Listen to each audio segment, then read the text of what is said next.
video is a little demonstration of using the status strip control to show error messages.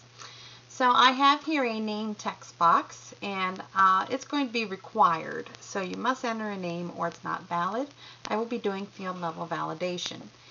I have already added a status strip control, which I found right here under menus and toolbars. Just dragged it on here and dropped it right here. Notice it dropped into the container.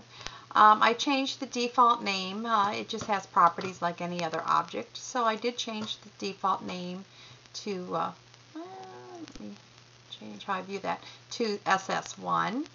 And then I added this tool status strip label here simply by going to the drop down box. So notice that you can add many labels, and each one will have its own name.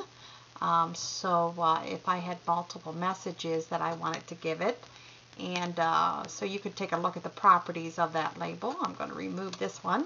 Still have this one though. So I want to validate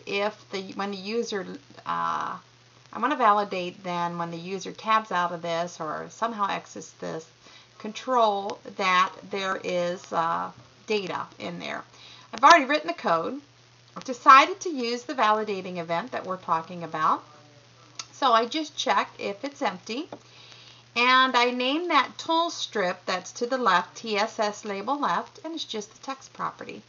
And in that text property, I assign you must enter a name and simply return the focus back to the text box. So the user is going to get an error message. It's not going to be a big blinking error message like the error provider provides, but then not as intrusive as the message box control.